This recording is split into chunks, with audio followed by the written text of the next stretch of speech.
Hello there, fearfully and wonderfully made human. Welcome to another episode of the Holistic Counselor Podcast. It's me, Diana, from Through the Valley Therapy and Transform Mind Consulting and Coaching. Some of you have asked why I greet you this way. Well, it's because I want to remind you of the truth found in Psalm 139, verse 14. I praise you, for I am fearfully and wonderfully made. Wonderful are your works. My soul knows it very well. To be fearfully made means that God created you with deep reverence and intentionality. To be wonderfully made means that you are uniquely crafted, a reflection of his divine handiwork. You are not an accident. You are seen, known, and deeply valued.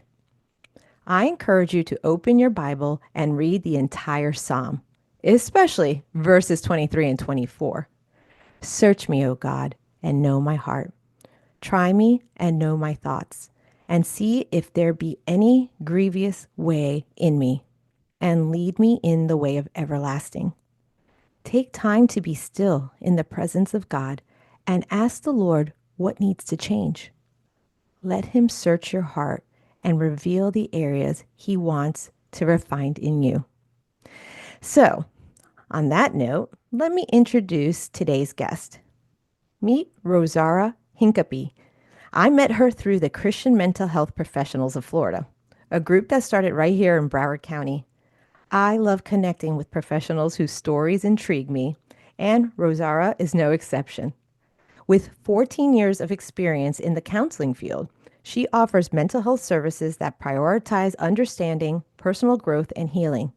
She specializes in helping individuals navigate challenges such as trauma, substance use, depression, grief, and relationship difficulties. Her approach is rooted in creating a compassionate and safe therapeutic space where clients can find support during life's hardest moments. Rosaura is trained in EMDR, the Safe and Sound Protocol, and other therapeutic methods to address emotional distress and mental health concerns.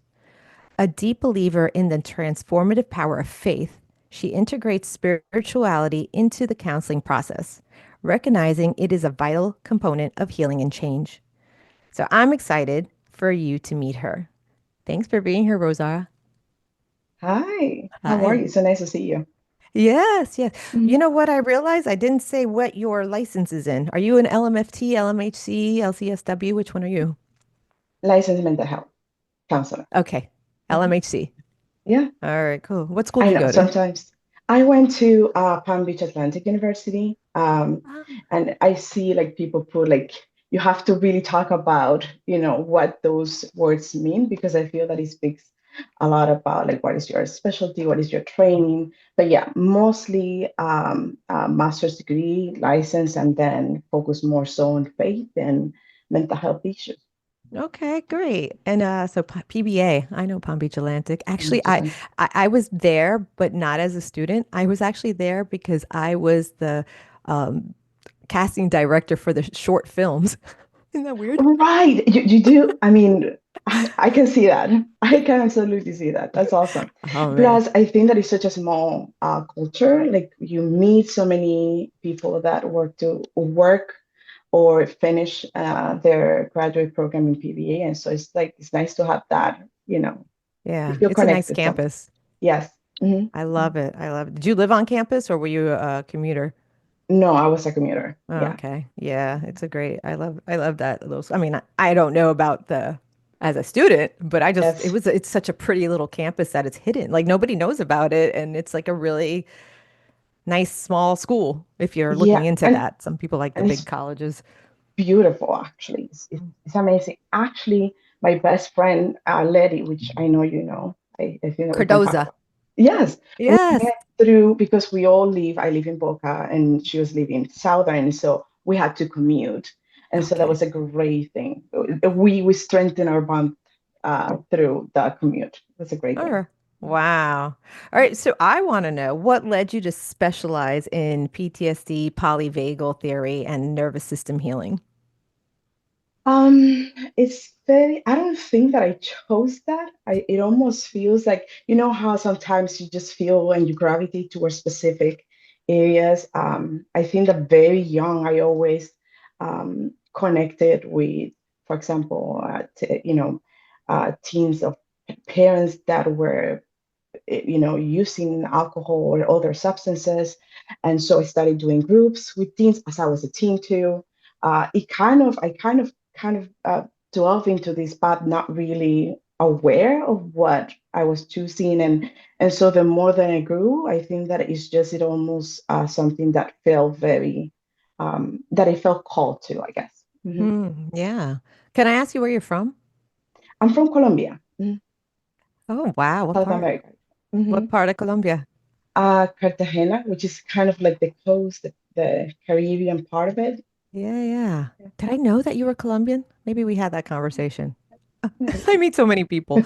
Anyway, well, I'm half Colombian. You are half Colombian. Yeah. I thought that we were like Latina sisters, but I didn't know that you're from part Yeah, Colombia. well, yeah, my mom. My mom's Colombian and my dad's Puerto Rican. Mhm. So, but I Wow, was born good here and stuff. so, yeah. So when did you come here? I came to the US when I would say 19 years old. Okay. Yeah, personally moved into doing life and kind of marriage. So it wasn't for it just it was just very random, to be honest. And I'm Really? here 17 Yeah. years after. Mhm. Nice. So you're capable of doing therapy in Spanish, like full on. Puede hablar Yeah, español. Because yeah. mira, see, I'm already stuck. I mean, I can understand everything you No, no, no. say, but I try to do therapy like twice in Spanish with the like when I worked with teens. And mija, let me tell you, that was the hardest thing because like the teen and spoke English and and then when the parents came in, they didn't speak English. So I'm trying to, and some of the things didn't translate. And I'm like, ¿cómo se dice? ¿Cómo se dice? ¿Cómo? And they're looking at me like, and you're a therapist? I think that what I find helpful about doing therapy in Spanish, sometimes some things only connect with you in Spanish, but I Yeah. feel that a lot of people do feel comfortable with. I think that it's just it goes back to what feels comfortable. At times, even if I do speak Spanish and the client, I have to revert back to English because I wouldn't know how to explain it. Like you're saying, like how do you say that? It only comes in English and in that way. I think Yeah. that's part of being bilingual. Yeah, no, but it's a great thing because honestly, what I love that you're a Latina therapist. There's not many of us out, like I can't even I mean I could say us because I have the looks of it and I can understand and try my best to find the resources for someone that speaks Spanish. But you're right, like for you to be able to flow in the native language of somebody is so important and it also helps break the stigma because honestly, in our culture, I've seen it is in the Caribbean, I'm half Puerto Rican, so in the Caribbean culture too, and just in the minority cultures, it's hard because ¿qué? I go to therapy. Yo no estoy loca. And Mhm. that's and I'm like, That's the it's not mentality, about you're right. right. How do you Mhm. deal with that? I think I mean, growing up, I feel that you have so much love for the culture. I Mm, love the food, that it's something small, like just like doing cleaning the house and just putting music. It's such a cultural thing. Um, and I think that part of my idea or my process is how do I encourage cultural growth? How do I encourage like that love for the culture while also making it flexible? Because I think that that's the beauty of, when you have two different cultures, like if you have grown up here and then you have these roots that are deeply, coming from a different country, then you feel like you don't fit in either sometimes. exactly. Yep. So I find that is by himself, that is a culture. So I think that encouraging, loving, and but having a lot of flexibility when it comes to that, recognizing that there might be some things that culturally might not be um, encouraged, like therapy. And I feel, but also understanding I can see that, but I can choose to love the culture, but love myself at the same time. Yeah. I think that the more flexible that we become, the more that we can encourage both, for sure. Yeah, what you said there, you know how many times I've heard that where like I've come to this country, which I love. Like I was born here. So like it was still hard for me too because at home there's a different culture. In Mm, schools, it was the Americanized culture, which is not a bad thing. But you know, the television, everything that we see, and then you're there, and then you're realizing, well, I don't look like these people, you know. mm, But is this like? And then at home, it's a whole different thing, and I felt like I didn't belong. You're right. You're so right mm, on. And honestly, I just spoke to a Cuban woman who just said the same thing. And I hear that from all, like the Jamaican people that I work with, or the Trinidadians, or the Haitian. I mean, it is like because we come from a culture of like, okay, it's a collective culture. Like it's all about yeah. the whole culture itself. And then, but our westernized ways, it's all individualized, capitalistic. And you know, I don't want to say it like it's a bad thing, you know, because this is not about politics. This is more about understanding who you are. And I think that's why it's so important. This is why I became a Christian therapist, because to me, my identity is in Mm, Christ, mhm, right? And so I feel that that's so important to start there. I think now it becomes clear. That's why I do start Psalm 139. You are fearfully and wonderfully made. Once you understand who you are in Christ, no matter what color you are, whatever, like wherever you come from, anything, you would understand that you are God's creation and Jesus loves you, even if you don't feel loved by the culture. mhm. I think that that's a great point because I feel that at times we focus so much on how we don't make sense for the context that we are, rather than like when he said beautifully and wonderfully made, it means that all those pieces that might not be quite bad make sense for who we are. And so, like for example, being like you said, being from a Latin descent or coming from a different country, you are serving your people that are very much community driven, but you're also serving American people that need to maybe deal with difficulties. And so you can, I think that it's hard when you feel like you don't fit in different contexts, but also that you can understand both perspectives. Um, Exactly. Basically, by not fitting in, you create a bridge between two different Mm. cultures. Mhm, I love that, how you said flexibility and building a bridge. We need mhm, more of that. mhm, We need, especially nowadays, especially nowadays. So, you know, people like I know I kind of know polyvagal theory. I don't say that I'm an expert in it at all, or like you really intrigued me, and this is why you're on the show. mhm, This safe and sound protocol. I heard now that I heard this at our last meeting. We were at mhm. a what was the meeting? We were at the Clinical Like a Collective. networking, yeah. Yeah, Mhm, networking meeting, and there were three people talking about the safe, and I'm like, what is this? Why is there's always something new? And how did I not go into that rabbit hole yet? Because I go into so many rabbit holes. People mhm. know this. If you listen to my podcast, you know I'm always chasing rabbits. But anyway, um, it's not a bad thing. I try to chase good, fluffy, sweet rabbits, not like some crazy stuff that will make you go cuckoo. But so tell me, what is this safe and sound protocol? I mean, you know, tell me, like, I really want to learn this. Like, what is it? Believe it or not, that was me. I didn't, the chances of me getting to this, I think that it were not, except that, like I used to do therapy, especially as an EMDR trained. You are used to seeing or doing therapy in terms of processing. With EMDR, you have very traumatic experience, and then most likely you want to work with trauma, right? Mhm. Yeah, before you go on, can you explain what EMDR is? Like, what those four letters mean, please?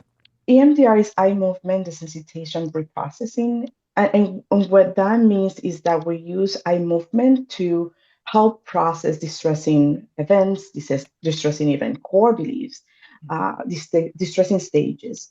And so by prompting or using bilateral stimulation, like movement on one side and the other, we we kind of promote processing of distressing stuff that at times are it's difficult to process. Like if you think about something very traumatic, our defense mechanisms is not to go into something very traumatic and to break it down. And so in therapy, especially in trauma work, we try to prompt processing, like where you are coming from a very distressing, um, very overwhelming situation. And eventually, as the more that you process, the more grounded that you might feel, the more understanding. It kind of it shifts from a very distressing experience to a more neutral experience. Okay.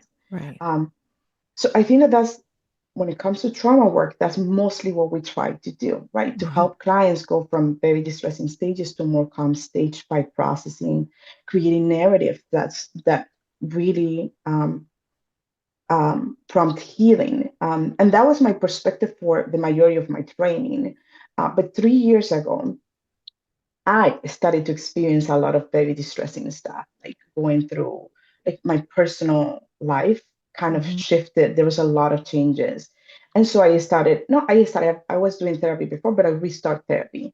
Um, and again, the same pattern of working through trauma, regular standard therapy. Yet I noticed that for me, I felt like there was something that was not allowing me to really experience trauma because I think that, like healing per se, because I feel that for me, I could process really well. I'm very good at making sense, at being distressed, but then at the same time, eventually feel the peace that comes from processing. But my body was not ready for that. It feels that through the last 3 years, my body was kind of very dysregulated. And so Hmm. one of the biggest things that came for me was my difficulty sleeping. No. Yeah, Yeah. which again, when you think about sleep, night is the most vulnerable time for us. You know, adaptively, that's where most people will be afraid that something bad happens. So your body is more sensitive at night, and so I started to feel, yes, I'm processing, yes, I'm doing well, yes, I'm doing better, but I almost felt like my body was stuck. Yeah. And Mhm. and let's talk about that a little because I know with some clients, logically they know all these things to do, Right. right? Mhm. So, but when you're logically taking all the information, doing the work in therapy, processing it, realizing it, educating yourself, and then your body's feeling a certain way, it adds to a guilt and a shaming that going, oh, what's wrong with me? It's not working. I'm doing everything you're telling me to do, Diana or Rosara. And that's the therapeutic, like in therapy, this happens. And this is when, as a therapist, I'm like, okay, this means it's stuck in your system. Right. Right. Mhm. And so Mhm. this is when I'm like, okay, we are going to have to either, I have to refer you out. And I'm okay with that because it's not about I'm trying to, my job, our jobs as therapists or psychologists or psychiatrists should be to help the person heal so they could be productive citizens of this, so we could be together in community and be Mhm. healthy and strong and do what you're here to do on this earth. Some people get stuck. And this is what Rosara is talking about, the stuckness, which is amazing. I can't wait to learn more. Sorry. I just get into these like, wow, okay, this makes sense because it's happened to me too. I did EMDR and it's Mhm. because something came up and I had no idea at 47 years old, Rosara, 47. And this happened at 5 and I was blown away. So I did EMDR to process it. And I also was doing yoga. And I also know how to release things in my body. Somatic healing is something the walking, the breath work, the Wim Yeah. Hofing. I mean, like I took everything. And so these are the things I try to do with my clients, even though I don't have like EMDR. I love EMDR. And some people just need talk therapy. Like there's all different Yeah. sorts. So with the Mhm. safe and sound protocol, it's a somatic experiencing. It's kind of it is. When you think about more, it's a way. So to understand safe and sound, you have to know more about the polyvagal theory. So that's where I started. I needed to destock. I feel like I need to just explore that. So the polyvagal theory is mostly explores how your nervous system makes you human. You have a biologically ingrained way how you function, but then you are responding a lot to your environment. Um, and I like that because it's a very biologically driven type of therapy, I'm sorry, theory, but Mm-hmm. it's really focusing on if your body is getting cues of a lot of danger, your body then is going to have a fight or flight response. Yeah.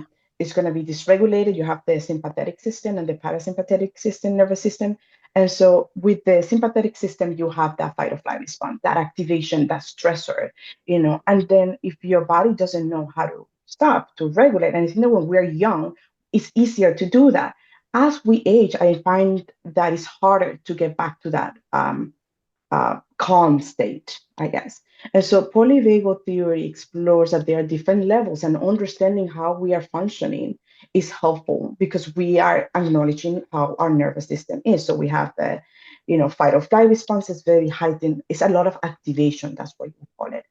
You have the social engagement. When you are social, when you are engaged, you have activation, like you are being activated very in a very calm, grounded way, in a very curious, creative, positive way.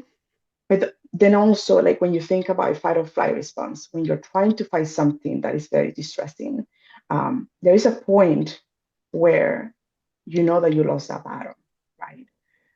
When it's not danger anymore, it's life threatening.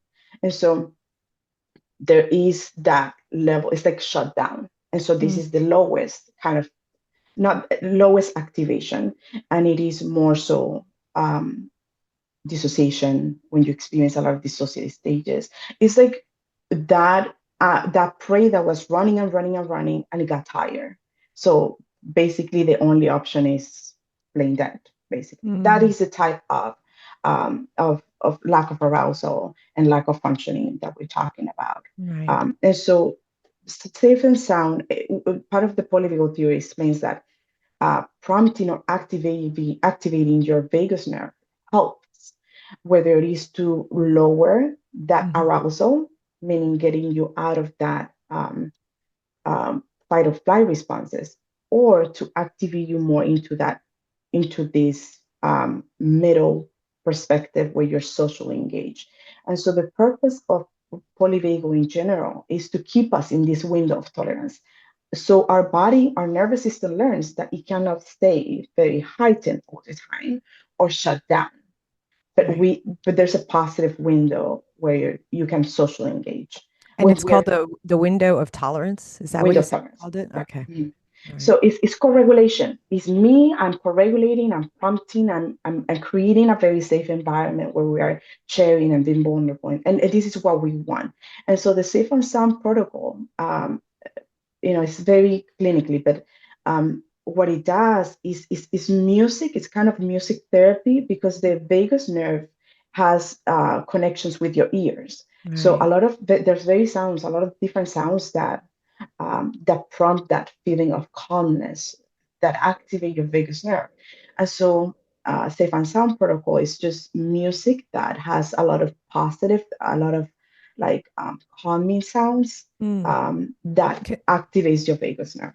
is the music megahertzes, different megahertzes, or is I mean like because that would go into like sound therapy, which Mhm, I'm trying to find someone that will come and talk to science with me about that. But I get it. Like eh, if you're listening like to heavy metal or screamo, that would get you like really intense. And then, but mhm, I'm trying to right. figure out what you're meaning about the music. What is Mhm. it? Can you give me an example of something? Is it classical music? Is it just handpan with, violins or drums? I mean, I can tell you from my own experience because that's how I got to that.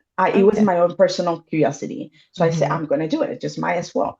For Yeah. me, it's just different types of music. You can select which one you want. For me, I love classic music. So I Okay. chose that. Hmm. And what I noticed as I was doing is that in the moment, it can be calming, but your body is fighting that state of Hmm. calmness Hmm. because it's like, I'm trying to fight. Why are you trying to calm me down? My experience was very interesting. At the beginning, I just felt that prompt, like that prompting to calm, and then my body fighting it a little bit. And so that's what we were talking about. Like sometimes it takes longer to feel that. It takes smaller bits of music because at times you want to teach your body to that it's okay to lean into that relaxation, into lean into that activation of calmness. or of a calm state. Um, and so for me, it takes me a little bit, and you can feel, you can, I don't know if it's weird to explain it, but sensationally, what you feel is that tension a little bit at the beginning, and then you see that relaxation, and then your body really relaxes. Mm. And the more than you do it, the more than your body's learning that it's okay to lean into that, rather than to stay tense. And so what it is just, it's just like bits. There are sounds that just prompt you to relax. And so that's what they put. It's like they put classic music, but they put a little bit of bits of specific sounds. I don't know, but a specific sounds that it feels like they are trying to help you relax. Yeah, I mean, it probably would be the megahertzes because I went into that rabbit hole.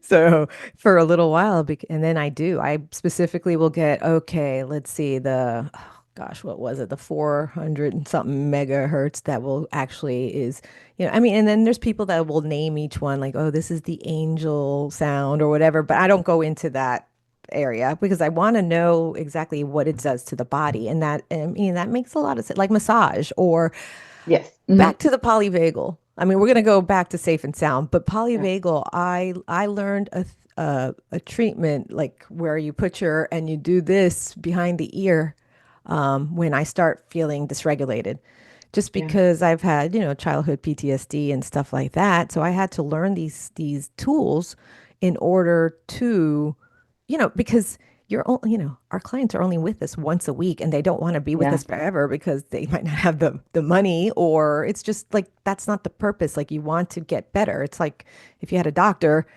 you go to the doctor every week for the rest of your life. I mean, you might if you have dialysis or something, but you know what I mean. It's like Yeah. we're trying to give you we're trying to empower you to give you your freedom back where you can be relaxed. Like, and we're not talking about relaxing like, oh, like after a day at the beach, but it's you being responsible for yourself. Say, oh, here's the tool.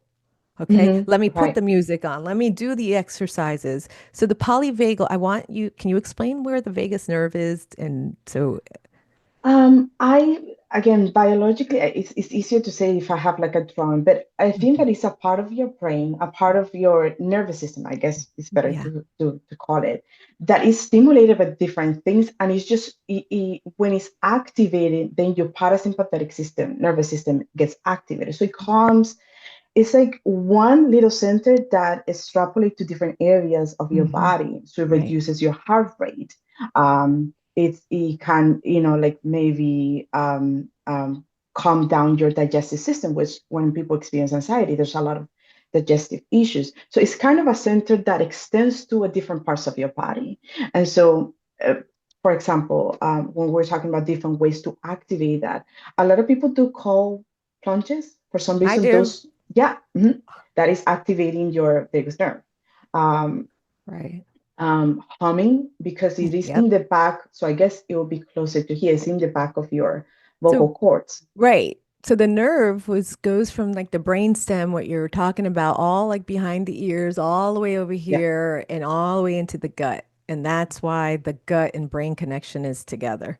So it is a nerve. I mean, there's a book. What's the name of the book?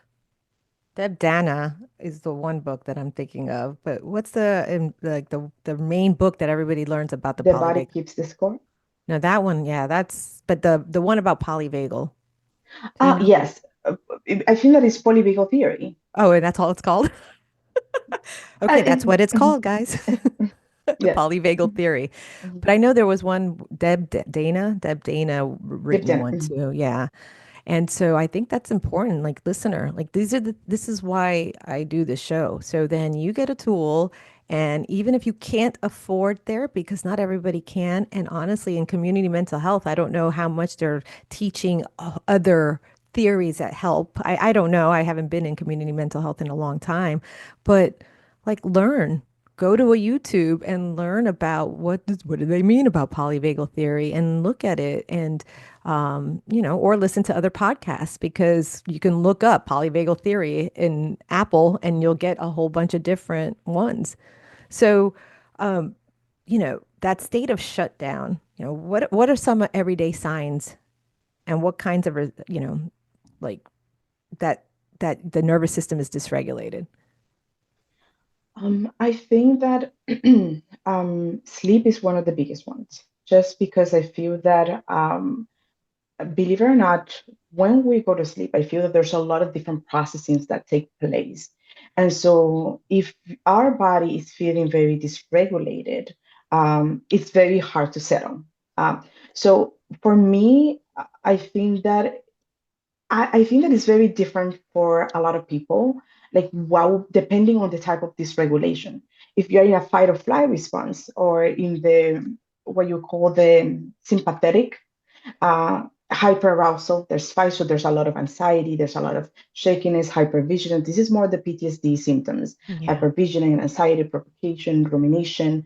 You might have your digestive system seems highly activated, and so a lot of people might not experience hunger, or might have difficulties with digestive issues. You can also have a lot of different physical symptoms that feel like mostly anxiety and Mm, hyperarousal. That's what I would consider. And I feel that this is helpful, not so much what you can do, but understanding your stages. I think that for me, knowing I am in a hyperarousal state, I yeah. don't need to run. Well, running is great, but that creates more arousal. And so Hmm. what you need is something to ground you. So the other aspect is the dorsal vagal, which is more the shutdown. If you are in that state, um, where people, and so that when you see that, you might experience people shutting down, like not allowing, avoiding conflict.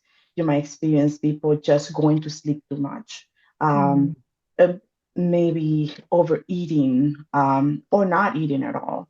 I think that depending on the stage that you're in, that you mhm. will see difficulties, also difficulty sleeping too. Disconnection from emotions, dissociation. Again, it feels very different, but it's just activation or not being activated at all. And Yeah. both are defense ways that we try to defend ourselves from our environment, from how distressed our nervous system is, or how not regulated it is. Yeah. I mean, that's so like healing from trauma can feel overwhelming, honestly, because Yeah. some people, they come to us in a crisis or, and it's usually like they're already overstimulated or, dysregulated. And if someone's just starting their recovery journey, right, recovering from this, what would be the first step they should take, in your opinion? I mean, I'm biased because my first step was learning more about it, but I think that that's a great perspective to have. I think that it's important to know when you have been in fight or flight response for so many years, it's hard to Yeah. know that you're in fight and Yeah. fight response. Yeah. That's your It's normal. right. And to be fair, I also feel that at times you might need to. If you're in a relationship that, when domestic violence, where at the beginning fight or flight allows you to survive, but then you need that shutdown. Otherwise, you will fight it and it will get worse for you. And I Yeah. think that people judge nervous systems from a very different perspective. If you're in a social engagement, I can't, what you're saying, what you're doing might not make sense to me because I'm not in a fight or flight response. And so I think that is giving that, having that acknowledgement that is, it might not be making these choices, but my nervous system kind of taking over, and how I'm able to understand that in terms of, what biologically is happening is helpful. Um, I think that people need the ability to stay in a social engagement to make Mm. choices, because here in fight or flight response or shutdown, you are not making choices, you're reacting a lot. All right. It is. It's reacting in emotion and Yeah, and reacting in protection and exactly. reacting in what you believe is what's happening and it's not like because it remember how I just said like it's the normal of so many people and I know growing up in areas where there were a lot of immigrants. Okay, my mom was an immigrant and they come here and it's about hustling and working and trying to make the American dream happen. And also, but nowadays it's a very different than in the 70s. Okay. And when I was working at the alternative high school, I saw a lot of hypervigilance. And, and it's like, not that they were in denial, but many are in denial of what's happening in their system. And sometimes they utilize that as that's just part of our culture. Right. That's Mhm. who we are. And I had to disentangle that. I had to truly disentangle that because I could have stayed in that fight and flight situation and be like, that's who I am. You don't like it? Come on, let's fight. Like, But you make an excellent point. I want to think about like if that is in fact our culture, then hmm as parents, what do we bring? We are teaching them this regulation, hmm regulation. And right. that was a big kind of moment for me because I was like, yes, maybe that could be a valid perspective that you feel that this is all that there is. Mm, But then that means that all that you're prompting is on safetyness. Like you are teaching your kids to, or our families to connect with danger. And I understand that because in yeah. South America, you need to be aware of your environment. hmm Um, but up until what point are we teaching survival skills and not living? I think that we Wow. have to be aware of that because if our nervous system is really on fight or flight response constantly, then hmm if we don't work against it, that's all that we're teaching. Yeah. It's a hard place, Rosario, because Yeah. like you're right on. Like a lot of us grew up like where I grew up and it wasn't in New York. I'm thinking single immigrant mom. It was constant and remember wherever your brain flows, your energy goes, right? It's like Mhm. with whatever fires together, wires together.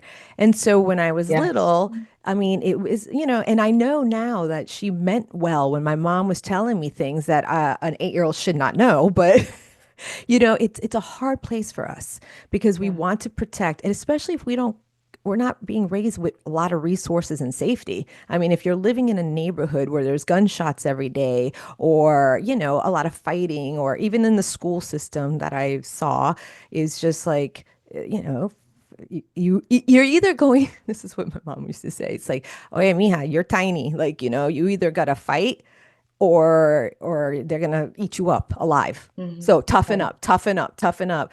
And but my poor personality, I'm not, I mean, Rosario, you kind of get my vibe already. So I'm just like, "Ah, ¿en qué tú vas a hacer? Va a llorar, te doy algo de llorar." Like it was just straight up. I appreciate it now that I've done all the work in therapy and I know how to regulate. But how do we, as therapists, Latina therapists, teach parents without making them feel shame and guilt? Because that's the thing, like some of them are in denial, not all. Some want to do the right thing, they just don't know how. Yeah. Mhm. And it's like, how do you balance teaching, like, hey, listen, you got to learn to stand up for yourself, because if not, you might get eaten up alive. I think that um, I think that the issue might not necessarily be how well intended you can be, but that their worldview is very different. Um, like I think that if you grew up in a very, that makes sense for parents that live in that context, Right. but being in danger constantly might not be your reality. So I think that is making a space for, because even we are wired for that. There's fight or flight responses, ready for us, available there when we need to. I think that the issue is when having that awareness of when do we need to, where are we in a unsafe place, and but making sure that we are understanding what safety looks like. Mm, um, and I think that at times, if safety cannot be wired at home because of loving parents that just have very high stress reactions, we have yes. to make sure that at least kids have that experience.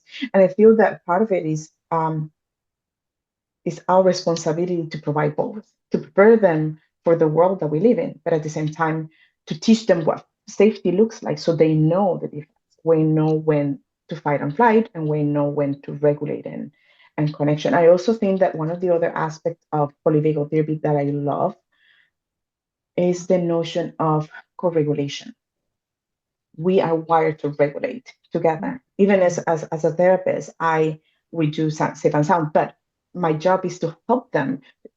Me being regulated to help them see, because I think that when you are dysregulated, it's very hard to see that you are not.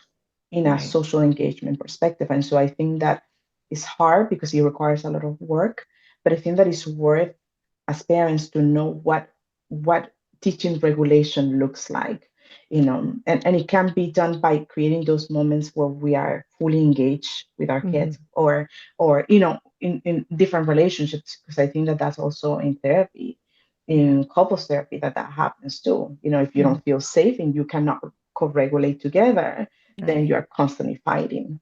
So co-regulation for some people, to me, I really feel like God made us all energetic beings. And so you ever walk in a room and all of a sudden like you feel something and you get the hairs on the back of your neck and you're just like, wait, there's something off and I just don't know what it is. So that's your body trying to, tell you what's up and to protect you. I mean, this is just something that's happened since the beginning. I mean, they talk about with the saber-toothed tiger coming after you and stuff like that. But co-regulation is so important. You're right, for parents to know and understand, and it's hard. So, is there anything like, coping strategies or mental health resources you recommend for immigrants facing these challenges? I think I think that understanding the obstacle that I feel that it's hard because going to therapy might not be the first perspective, but I think that so it's hard to start there. But Hmm. I think that Hispanic and immigrants are very much community driven. So I think that maybe it's a good place to start with communities. I feel that unfortunately, I like learning more so about creating safe places where people do experience those moments of even with God, because I don't think that it can be people, it can be communities, but I think that God is the biggest co-regulator. Mm. That he says, lean into me and stay in my presence. And when you are with God, it feels like this sense of peace and protection. And I Yeah. think that is actually finding, again, whether it's therapy, even though a lot of people might not be, but also like having um, faith often Yeah. helps if that's something that you feel comfortable with. Having safe places, I think that Yeah. that is a great starting point if therapy is not something that you feel comfortable. Yeah. I mean, I know for me, what's worked was breath work. When I started Wim Hofing years and years and years ago, before he became popular, um, and that's something I use. It's like, all right, can you start with 2 minutes of breath? There is an app called the Pause app by John Eldridge. And that's another, I mean, like, so these things to calm yourself. But honestly, it is to get out of denial and become aware, become a Mhm. curious observer of yourself and understanding like what just caused this to happen, right? And is there any like books or any like anything that you listen to that helps you? There's the polyvagal. Is there a safe and sound protocol book or anything like that or videos or? I think that if you go to United, is the page for if safe and sound protocol. Again, Okay. safe and sound is just activation of the polyvagal theory, Mm-hmm. polyvagal nerve. I'm sorry, I'm confusing. The vagus nerve at the through listening. But Okay. you can do a lot of different things. And so if you want to explore what is the more of the polyvagal theory, I think that the Polyvagal Institute is a great resource. Okay. It talks to you about like deep breathing, massages, how all those things can help to Mm-hmm. activate that. What I like about the Safe and Sound protocol, and so with Unite, which is the place that you go searching more information about it, is that it makes it very accessible. Like if I need one of the things that helped me, especially if you're having trouble sleeping, is using music as a way to relax and lean into sleep. Yeah. And so, Unite is the best way to kind of connect with that. But it's again, it's just music, and for me, I love music. I love to dance. I love like that type of activation. And Mm-hmm. so, go back to your point. I would say like understanding what is it that feels right for you. Some Mm-hmm. people just doing meditation, deep breathing feels right. So it's same type to some degree of vagus nerve activation, depending on what feels right for you. It's Yeah. is what I would encourage. Like I think that being curious and kind of being encouraged to try that, because your body is something that we owe it to ourselves. It has gone through so much and it has fought every single battle, Yeah. physically, mentally, and even spiritually that Mm-hmm. we face. And so I feel that we owe it to our bodies to really dive into that process intentionally. Yeah. All right. So I could keep asking questions and talking, but I just want to respect the listeners' time and yours because we both have work to do after this. So, is there anything you want to tell the audience before we go? And where can they find you? The last thing when we were talking about um, regulation and immigration, I feel that um, there are so many things that it's hard to connect because you're coming from very different perspectives. But sounds bad and sad, but human suffering is something that connects us. And I Mm, was just thinking about like it's hard to connect with people being displaced or immigrants coming to a different place. But a few months ago, when the hurricane season came and we see that displacement, we really connected with that. And I think that we always have ways to connect and co regulate, to share empathy. I mm, feel that at times it's hard because we live in a very fast world with a lot of things changing. But if anything, I just want to encourage people to be prompt to co regulation by understanding. I think that when we experience suffering, it's easier. Our heart is so available to connect with people that are experiencing the same. And so yeah. I feel that that is an easier, also a great way to kind of co-regulate in Mm, different experiences. yeah. Yeah. So where can the audience find you if they want to work with you? I mean, you can. I think that you might have my information. My name is Rosaura Hincapie. I am a licensed mental health counselor. I think that I mean I can give you my webpage. Hmm. Yeah, so Yeah. you can search for me if you need me. Okay. I'll put everything in the show notes. Mhm. All But I want right. people to feel encouraged. Yes, After this. yes. And that if you are someone that, Spanish is your first language, look, here's a therapist that can help throughout the state of Florida, Mhm. right? I mean, Yeah. and we're Mhm. licensed for the whole state. So anybody, that wants to check out her website, I'll put it, like I said, in the show notes. And, Rosaura, thank you for coming and explaining the safe. I'm like curious. I'll put that in the show notes, whatever I find too about safe and sound protocol. So thank you for being here. It was such a pleasure to see you and to share this time with you. Thanks. Bye.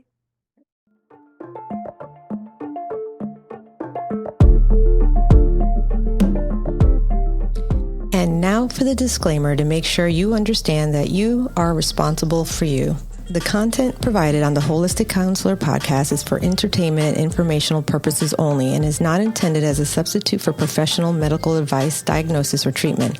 Always seek the advice of your physician or other qualified mental health provider with any questions you may have regarding a medical or mental condition. Never disregard professional medical advice or delay seeking it because of something you have heard on this podcast. The views expressed on this podcast are my personal opinions and do not represent the views of any professional organizations with which I am affiliated. Call your doctor, 911, or 988 immediately if you have a medical emergency. The Holistic Counselor podcast does not recommend or endorse any specific tests, physicians, products, procedures, opinions, or other information that may be mentioned on the podcast. Reliance on any information provided by the Holistic Counselor podcast, guests appearing on the podcast at the invitation of the Holistic Counselor podcast, or other listeners to the podcast is solely at your own risk. Confidentiality notice. If you engage with the Holistic Counselor podcast by commenting or posting and are a client, please be aware that you may be revealing information that could compromise your confidentiality. Please remember that disclosing your identity or personal details can be linked to your clinical material. As a therapist, I am bound by confidentiality and will not respond to any disclosures of this type on this podcast. I am committed to upholding the ethics and confidentiality of the therapeutic relationship, which extends to all forms of communication in accordance with the laws and professional guidelines that govern mental health professionals. I want you to know that your privacy is of utmost importance, and you are responsible for protecting it when interacting on this platform or any other public forum. Thank you.